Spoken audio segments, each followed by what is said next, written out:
Well, good afternoon, YouTube viewers. Today we have a 2014 Chevy Silverado.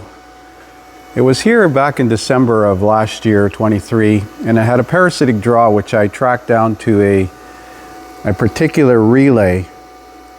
There's a fuel pump relay that's in here that's not utilized, and that relay was being self-energized by an internal short in this fuse panel. So at that time we removed the relay from the fuse panel because it's not required because this has a fuel pump driver, and that appeared to have fixed the problem. It came back in April of this year for transfer case issues, but he had no more parasitic draw issues.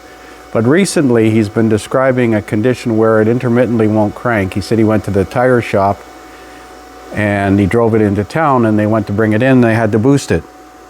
And they boosted it and it started, and then they went to take it out of the shop and they had to boost it again.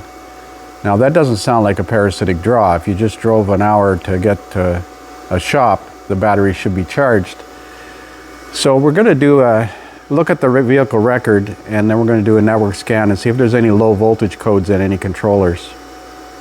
So here's the results of the network scan that I did back in December 10th of 23, and you see several modules have reported low voltage. Control module power circuit voltage low in the ABS and the human machine interface, HVAC, radio controls. So that would concur with the battery going dead. I've got the scanner hooked up to it now, and we're going to do a network scan and see if we have any low voltage codes. I just drove it in the shop. It's been sitting for 2 days and it started just fine. So let's do a network scan of all the controllers and see if we have any low voltage codes. Well, we do have one in the ABS. Now it could be a bad battery. We could load test the battery. He did say he bought a new fuse panel, but he hadn't installed it, and I don't see that he dropped it off for me. I told him he might as well put it in if you bought the thing, because it could be an intermittent problem with one of the power relays. HVAC has a low voltage code. Radio has a low voltage code. So there could be a parasitic draw, or there could be just a weak battery. Let's test the battery. I'm going to put an amp clamp on the cable and see if we have any kind of current flow. So the battery looks relatively new. It's definitely not the original battery. So I'm using this Autel tester. And I had a battery charger on it, but regular battery, CCA testing. It's 790 or 780.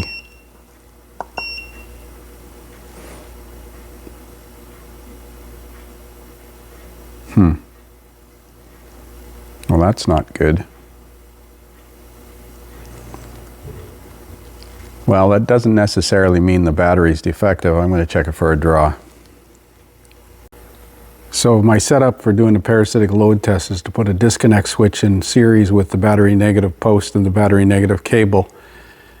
Then I turn the disconnect switch off with an ammeter connected in series across the connections of the disconnect switch. And I'm reading 0.187, and with the amp clamp that went to sleep.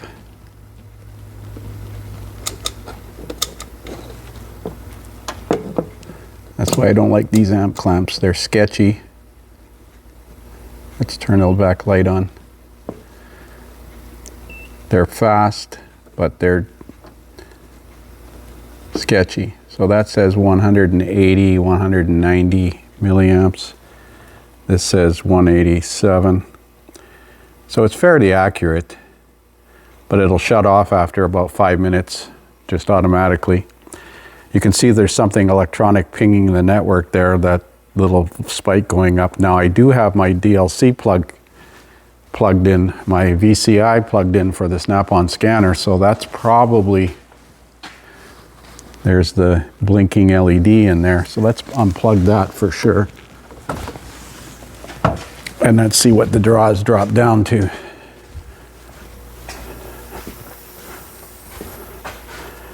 0.010, 10 milliamps.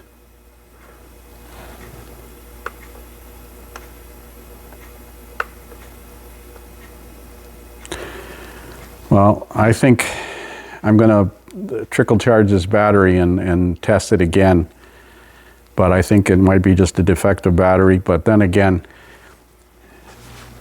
he did say that he bought a new fuse panel because this one is compromised. So I'm going to recommend replacement of this fuse panel.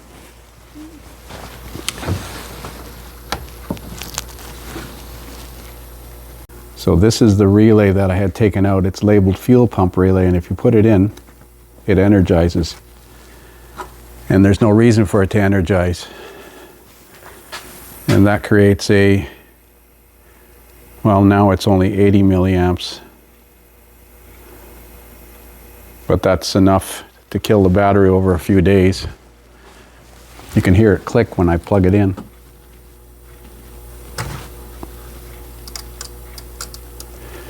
So I had taken this fuse panel apart. I'll put a link to the previous video where I figured this out. And I noticed that the draw is gone with that relay removed. And again, it doesn't really even need this relay. I think it's for the V6 fuel circuit, but they put it in there anyways. So it doesn't affect anything. That's relay number, got a glare here, 3.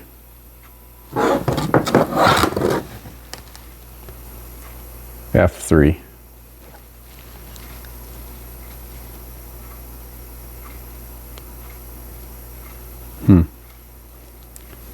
Or 73. I can't read. Gray text on a black background for a senior text is not good. So once I got the orientation on this correct, it's actually relay number 59, and down here in the bottom it says 59 is the fuel pump relay. But this truck doesn't require that because it has a fuel pump driver module. I've noticed this on a lot of these trucks. They all have that relay, but it's not required. It must be for one of the RPO codes, like maybe a V6 application that doesn't use a fuel pump driver module or returnless fuel system. But again, he's got this new relay center because I know it's compromised. So I would recommend to replace it. I'm going to trickle charge the battery for 24 hours and then test it again. So I've had the battery on charge for 8 hours, and the charger was down to 1.2 amps. And I got a surface charge on there of 13.8 volts. So I'm going to turn the headlights on for 90 seconds or so to take off the surface charge. Well, after 10 seconds with the headlights on, it's down to 12.5 volts, 12.48. That's not very impressive. So after 30 seconds with the headlights on, low beam, it's down to 12.6 volts. Let's test it again. Verifying results. Replace battery. Well, it's a fairly recent battery, but it was killed several times from what I understand. But it's failing a capacitance test, as you can see.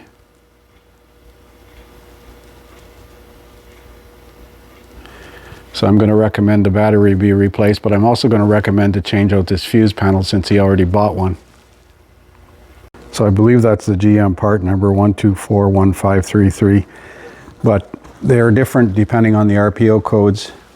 The customer purchased a new one because I told him he might as well get one. There's one power feed stud. Obviously disconnect the battery. I turned off my disconnect switch. Pull these two latches and the unit just unplugs. I just disconnected this too just to get a little bit more room, but you really don't need to. You can move it forward. So these look pristine. No signs of oxidation in there. That's a good thing.